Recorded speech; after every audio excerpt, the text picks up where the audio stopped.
Hi everyone, welcome to She Can STEMpire, a short series where I sit down with powerful women in science and leadership to share real stories behind their success. I'm your host, Jenny, a scientist, STEM advocate, and a delegate for Miss US International. And this series is part of my mission to advance SDG 17 and build partnerships that empower women, amplify diverse voices, and create a lasting impact within our community. Today, I'm joined by Kelsey, an engineer and founder and president of the Princess Program STEM. I first met Kelsey when she was Mrs. California US Earth 2023, and she agreed to be my first guest speaker when I was organizing in-person Women in STEM career panels. And now, as this vision is now turning into a digital series, I'm so honored to welcome her back as my very first guest of this podcast. And we'll be talking about her STEM journey, the mission behind the Princess Program STEM, and how she's using social media to educate and inspire the next generation of scientists and engineers. So let's get into it. All right, Kelsey, can you share with us about your journey into STEM, and please feel free to include your background and your upbringing. Yeah, so I definitely grew up in rural New Jersey. It was very much a farm community, but I was always the little kid that was like playing with Legos and Kinects, and of course Barbie dolls too. One of my favorite memories of childhood is building like roller coasters and Ferris wheels and rocket ships for my Barbies with Kinects. And that was really, I think, the first time that I got exposed to what I now kind of do in my career in mechanical engineering. So for me, it was just a lot of fun and play that was inspired with STEM principles. Academically speaking, I loved science in school. I hated math in school, but I thought I was going to study physics. I went into college planning to double major in engineering and astrophysics. Quickly realized that quantum physics was not for me, but I did still enjoy the space side of things and decided to focus on building a career in the aerospace industry. So academically speaking, my background is in mechanical engineering.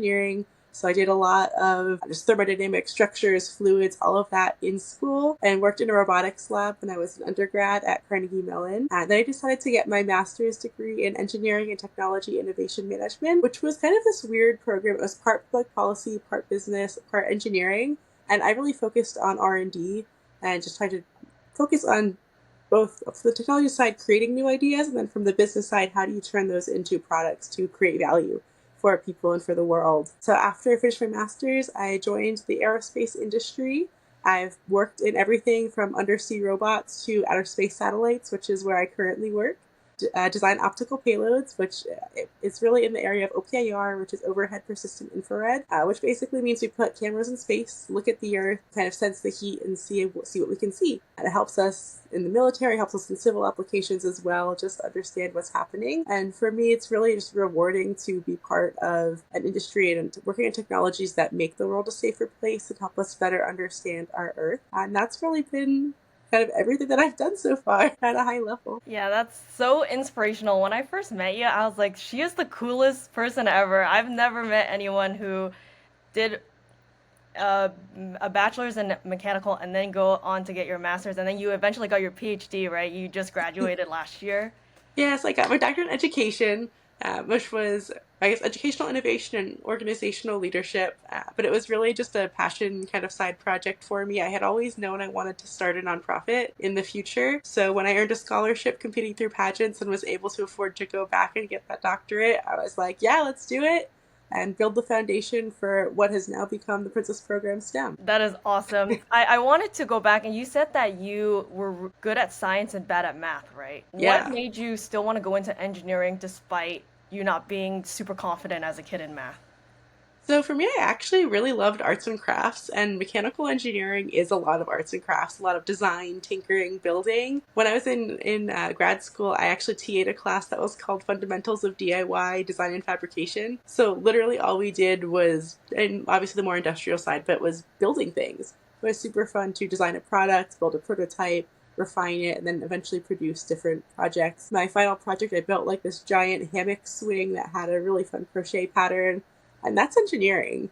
And one thing that I think a lot of parents that I talk to don't understand, and a lot of kids maybe don't realize, is that when you're doing arts and crafts as a child, you're building some of the foundational STEM skills. You're learning to be curious. you're learning to build, you're learning how things fit together, using different tools. All of those translate really well into STEM. So I definitely got kicked in my butt in calculus in college. But for me, yeah, I knew that I wanted to build things, and it was just kind of a necessary evil. And I actually spent a couple of years working in AI and data science, which is a crazy place to end up when you hate math. But I was able to, get the computers to do the hard math for me. And I really love how we can learn about things and how we can interpret data. So even though I hate math, I do a lot of it, but it's mostly just like looking at pictures and trends and trying to understand the insights behind it.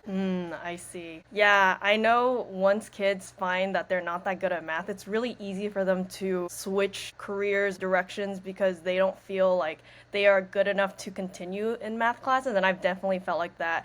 I failed my math placement exam going into college and I ended up in remedial math. So I know what it's like to be really bad at math and still just like pushing through it, and now like being a woman in STEM. And I feel like, I don't know about you, but I'm not doing that much math now as a scientist in my career. Is that the same for you? Yeah, for me, the math that I do is really just like it's looking at data, looking at pictures. So the cameras that I work with are infrared pictures, cameras. So you basically get like black and white pictures of the heat signatures of things, and specifically for me, the Earth. So I'm really good at looking at pictures of the Earth and helping write programs that'll kind of comb through that. But it's not really, I'm not using like the Pythagorean theorem, I'm not using calculus or anything like really detailed, but so it's really more using math as a concept or foundational tools, but the computer does all the hard math for me, so I can just look at pretty pictures and learn cool things. Oh, wow. That is awesome. Yeah, that's really good to hear that for people who may be thinking that they're not meant to be in this field because math is really difficult for them. Like maybe in the career that you go into, you might not be doing as much math as you think you are. So let's pivot now. And because you are a woman in STEM, I wanted to ask what challenges you faced as a woman in the STEM field. Yeah, so working in the aerospace industry, I think I'm part of 8% of mechanical engineers that are women and about 20% of the space industry overall that's female. And it is very common that I walk into a room and I'm the only woman there. On the flip side, I have had the opportunity to work with some incredible like female chief engineers, program managers, leaders in the field. And for me, one of the biggest values has been getting that mentorship from women who have seen it all and been in the industry for a while. Personally, I've been really fortunate. My company has a pretty inclusive culture where I haven't had any overt sexism or anything like that. I have a ton of friends in the industry who have experienced that. But for me, what I've seen a lot is really just kind of the microaggressions. When I walk into rooms and I'm meeting people for the first time, they're like, oh, where's the program manager? And it's like, hi, you're talking to her. Or like, oh, you might not get it. No, I have an engineering degree. Like, yes, I do. But I actually remember one of my first kind of big experiences at an industry conference. I was at a government conference on designing cyber resiliency. So we were talking about pillars of cyber resilient design in a little breakout group. I was the only woman in the breakout group, one of two women at the conference, like the entire conference. And in my breakout room, one of the other people in the room was like, hey, Kelsey will have the best handwriting. You'll be the secretary. Like I was just assigned the role straight up.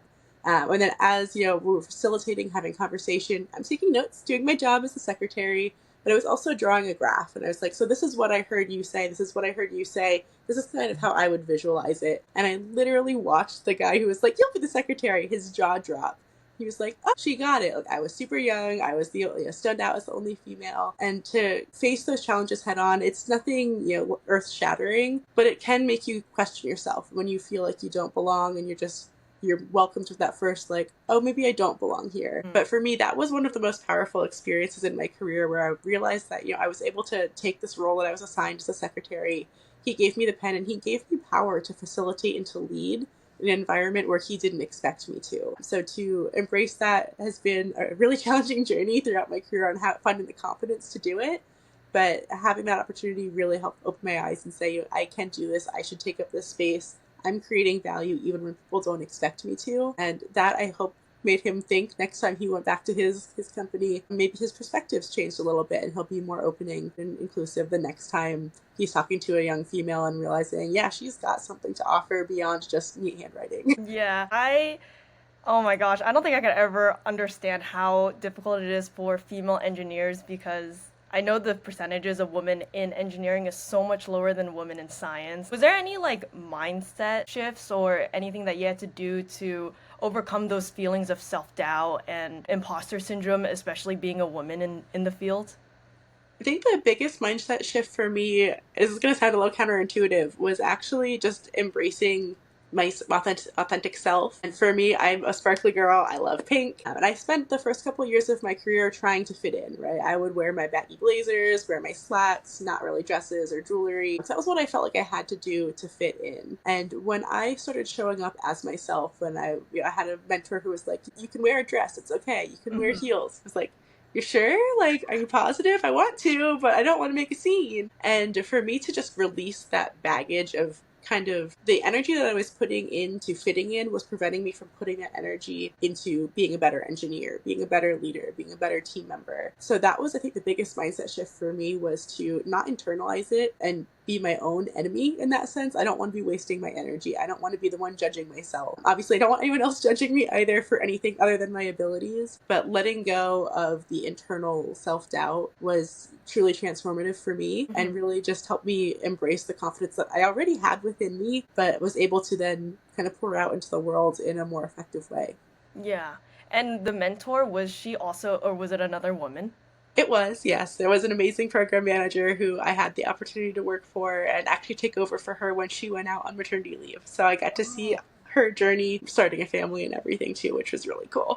Oh my God. And you also have your own family that you just started. So, okay, I want to ask, what's it like to balance that life of being an engineer, mom, and running your own nonprofit? It's a lot. It's a lot of chaos and a lot of fun.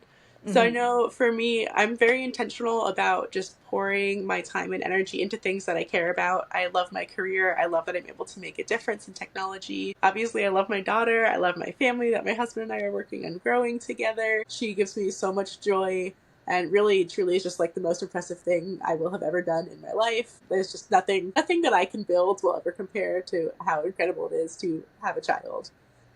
But then my nonprofit too, that's something that as a mom, I'm so excited to give back to other parents, to give to other kids. And for me, it really is just all about creating the world that I want my daughter to grow up in. And that's why it's so rejuvenating for me to balance that. There's definitely days where I'm like, oh my gosh, I'm failing as a mom because I'm too focused on work, or I'm failing at work because I'm too focused on my daughter. And yeah, there are going to be days where it's the kind of pendulum swings one way or the other.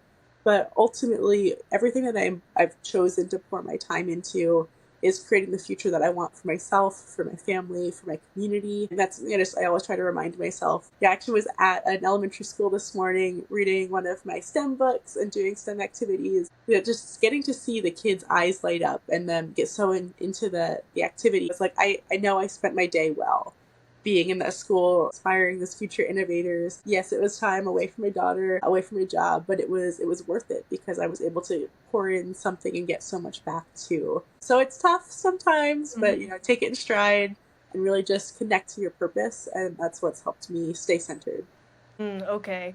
The event that you did today, what was that? Can you walk us through what you did today? Yeah, so today I was able to visit an elementary school in South Central LA and read my book, Princess Elsie Builds a Castle.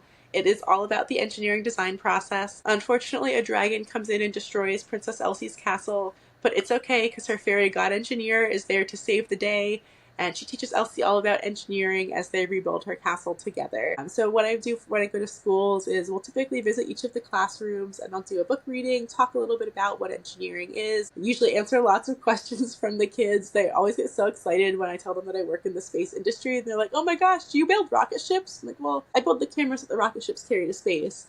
But it's That's just so super cool. fun. Still super cool. They have so many good questions. And then typically after we do the reading, we'll do an activity where we use blocks to build our own castles. And then just like the dragon, use a piece of cardboard to flap really hard, make some strong winds, and see if I can knock them over. And then we learn of how to embrace failure and iterate and improve our design and build taller castles, stronger castles. Today we were even able to test the earthquake resistance of a few by shaking the tables that they were on.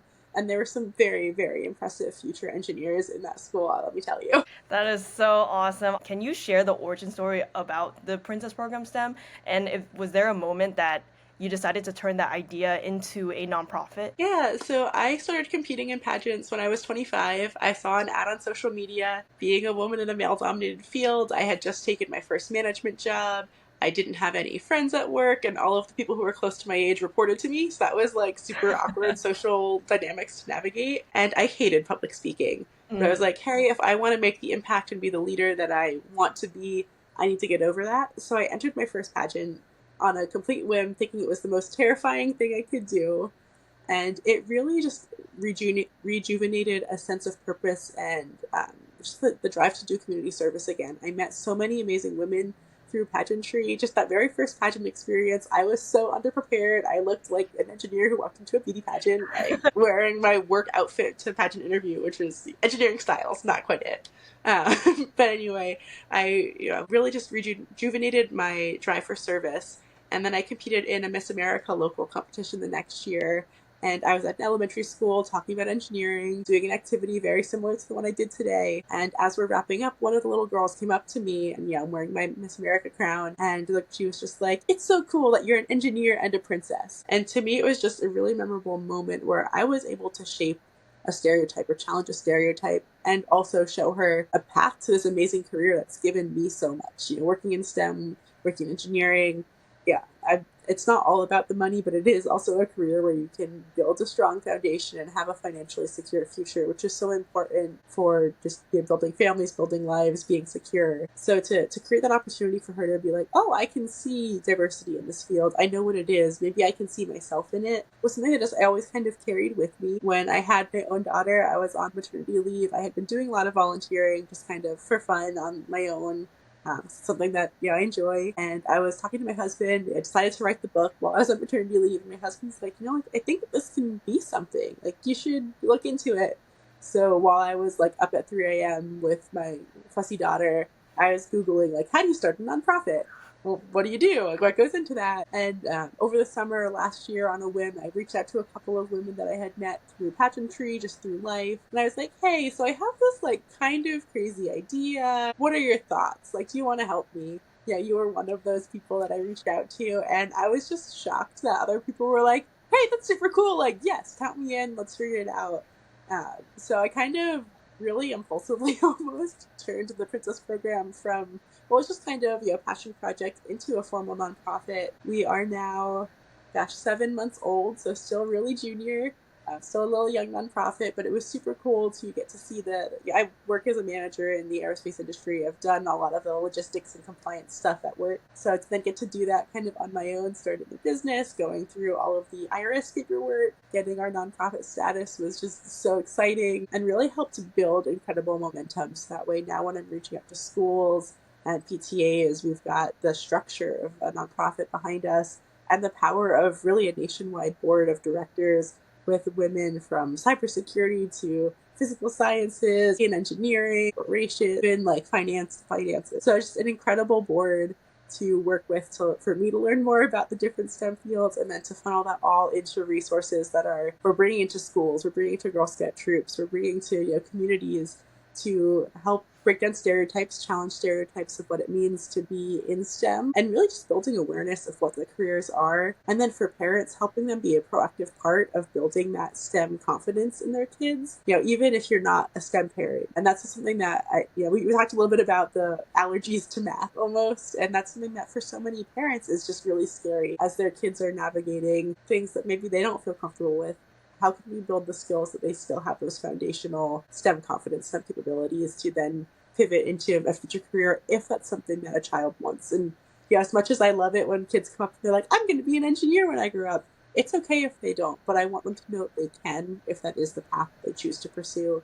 So it's been super cool, super crazy trying to turn it into something formal. But yeah, it really all started with that one girl coming up to me and being like, you're a princess and an engineer. And my husband saying, yeah, you got this. And now here we are. That's amazing. You influenced her life and then she helped shape your life. It That's awesome. really, full circle. Yeah. So I guess going more into the Princess Program STEM, I want to hear more about like what kind of impact you're hoping to make on young girls. Is it like more women going into engineer, and how would you measure that type of metric? Yeah, that's definitely the ultimate goal, is to just encourage more girls to be open to pursuing a STEM career. The biggest way that we try to do that right now is just building awareness of the different careers. Even just getting, the school I was at today, I saw every classroom from TK through second grade. When I sat down with the TK and kindergartners, I start off with, do you guys know what engineering is? That's what we're going to learn about today. And they were all just like, no, in their cute little kid voices. And then to have the opportunity to just talk about them and say, this is what engineering is. Engineers build things. They work together. They solve problems. They make the world a better place. And to talk about the kind of things that engineers build, they use on a day-to-day basis. They make cars, planes, the computers that they work on. They write the software that goes onto video games and things like that. Helps them build that connection. So we aren't super mature in terms of tracking metrics yet, but I'm looking forward to, as we roll out more programs, really just being able to do pre and post surveys of understanding what an engineer is. Just building that vocabulary, I think, is so helpful to start driving towards that. Can't give you the statistics yet. Hopefully in a year or two we'll have, all of the fancy metrics to back it up. But one of the things that really drove me was there was a study, I think it was from the National Academy of Engineering. I might be getting that source wrong, though. We can fact check.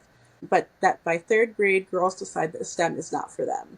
So if we can move the needle just a little bit, that's why my focus with the book was in that younger age range, is let's build the connectivity so you can talk about engineering and be a princess at the same time. That's the language that a lot of those kids speak, both girls and boys, and build that confidence so we can challenge that metric, move the needle, and help get kids having more of that confidence and more of the ability to say, yes, I want to be an engineer because I know what it is. I know what I can do with it, as they go through elementary school into middle school and encounter a whole new set of challenges, and then beyond into high school and college. So hoping to move the needle there, and we'll see how it continues to go.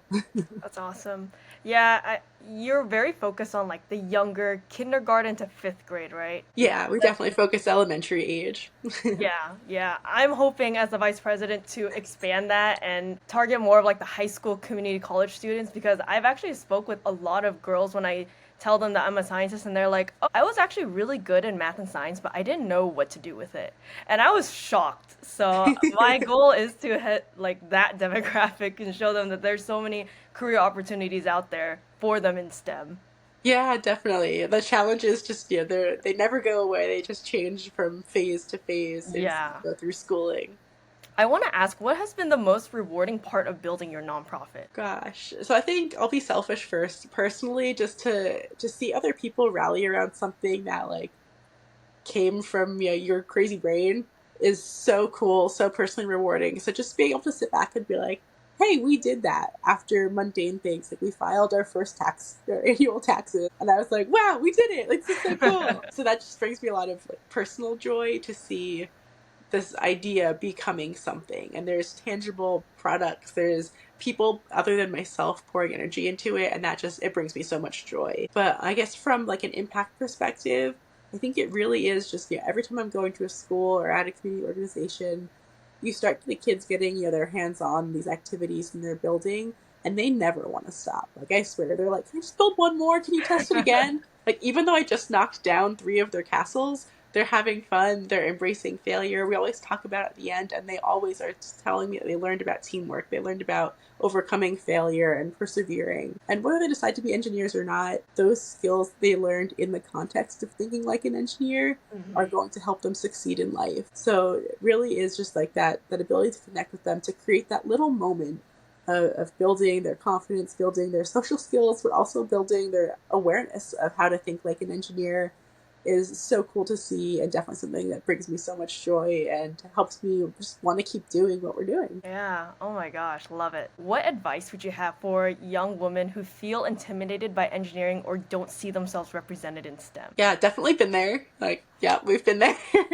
But I think for me, the biggest thing that I wish I had embraced more, and it's easier said than done, of course, was to show up as your authentic self. I actually think back on one of my first engineering projects. I went to the New Jersey Governor's School for Engineering and Technology in high school, and I was working on a high altitude balloon photography project. So we had a little camera set up in a cooler with a weather balloon that we were launching kind of to the edge of space to take pictures of the Earth, which totally translates really well into what I do now. But back in high school, we were trying to figure out a way to keep the camera was continuously shooting. We were on a budget, so we had to just buy kind of whatever was cheap, and it didn't have a continuous shooting mode. So we were like, okay, well, if we just press the button, it'll continuously shoot. How do we hold the button down? And I whip out my makeup bag, and I'm like, hey, my chapstick lid is the same size as the button. Let's just tape the chapstick lid to the camera. And that's what we did. We launched a chapstick lid to the edge of space. And I was the only girl on my team to be able to just like create a little engineering product out of a girly thing was really cool. So to me, that's, I think, just a super fun story to say, like,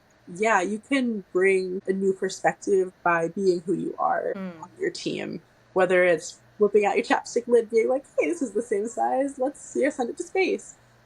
Or, showing up and just being your authentic self, I wear lots of rhinestone heels and big earrings and lots of pink and green and bright colors. And, it creates a space where other people then feel invited to be themselves. So not only can being yourself help you show up better, but it can help others show up better on your team as well. And I wish I knew that when I was younger, and I wish I had the confidence to embrace it. So the reason why I'm turning this into a digitized podcast is because I want to show the power of collaboration and partnerships. So my question to you, as both an engineer and a nonprofit founder, how do you feel the role or view the role of collaboration and partnerships in advancing your work in STEM and in community service?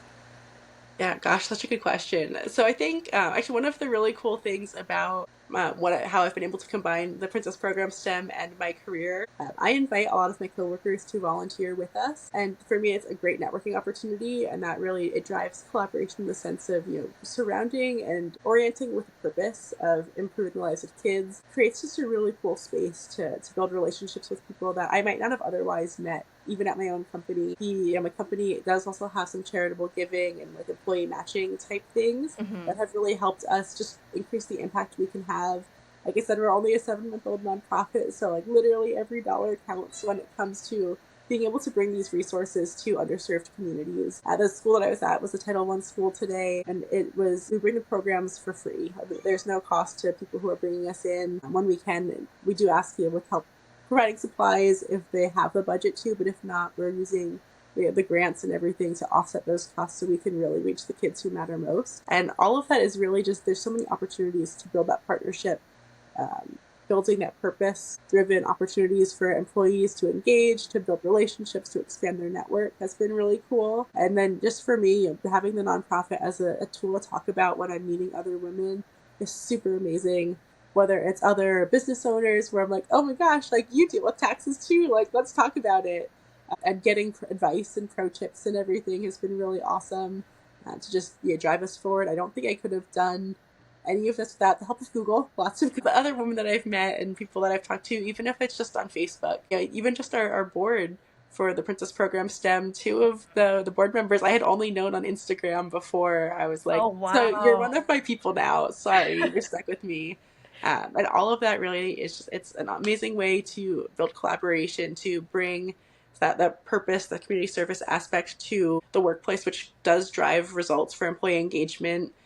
Which if you do all of the research, engaged employees are more innovative, they're more likely to stay at the company. So as we talk about those opportunities to get volunteering together, committing to helping host events and sending your employees to volunteer, it also helps the companies to create that space and hopefully have a better employee experience. I think just all around collaborating, finding ways to bring together the different things that are important to me has been really cool. And I actually think back a couple weeks ago, we had a Mommy and Me STEM night. Being a mom myself, I was so excited to work with a PTA to plan a Mommy and Me STEM night. They wanted to do something, and we were able to just kind of collaborate, work together, and say, hey, we do these Mommy and Me nights. Like, what programs do you have to incorporate STEM into it? And I was able to bring, kind of modify some of our programs to fit their needs. And we had like 162 kids and their moms or other, people in their lives building animal habitats, learning about engineering on a Wednesday night. Like, it was just totally crazy to have this, like, hey, I think you might be able to help me. Maybe, I don't know, let's figure it out. And then to create something new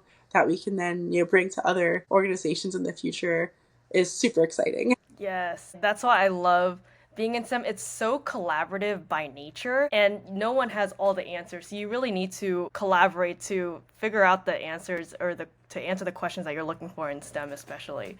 So the last question I have for you is, what's next for the Princess Program STEM, and what are you most excited about right now? I am so excited to start filling up our 2025-2026 academic year with school visits and PTA programs. This past year, really just like the momentum blew me away. We went from, I think I set set my initial goals. We have quarterly goals for like how many events we're going to host, how many students we're going to reach. And within the first month of like our new fiscal year, we had surpassed my goal of the number of kids we were going to reach for the next 9 months. So I was just like blown away, like literally month one, and we did more than I thought we could do in 9 months. Like that was just so crazy. And the momentum has kept building from there. So I'm really excited to fill out our academic year next year with more visits, continuing to build on the relationships that I've been building with local schools. And we have some really exciting things that some of our volunteers are working to get you included to bring the program beyond just the elementary school age,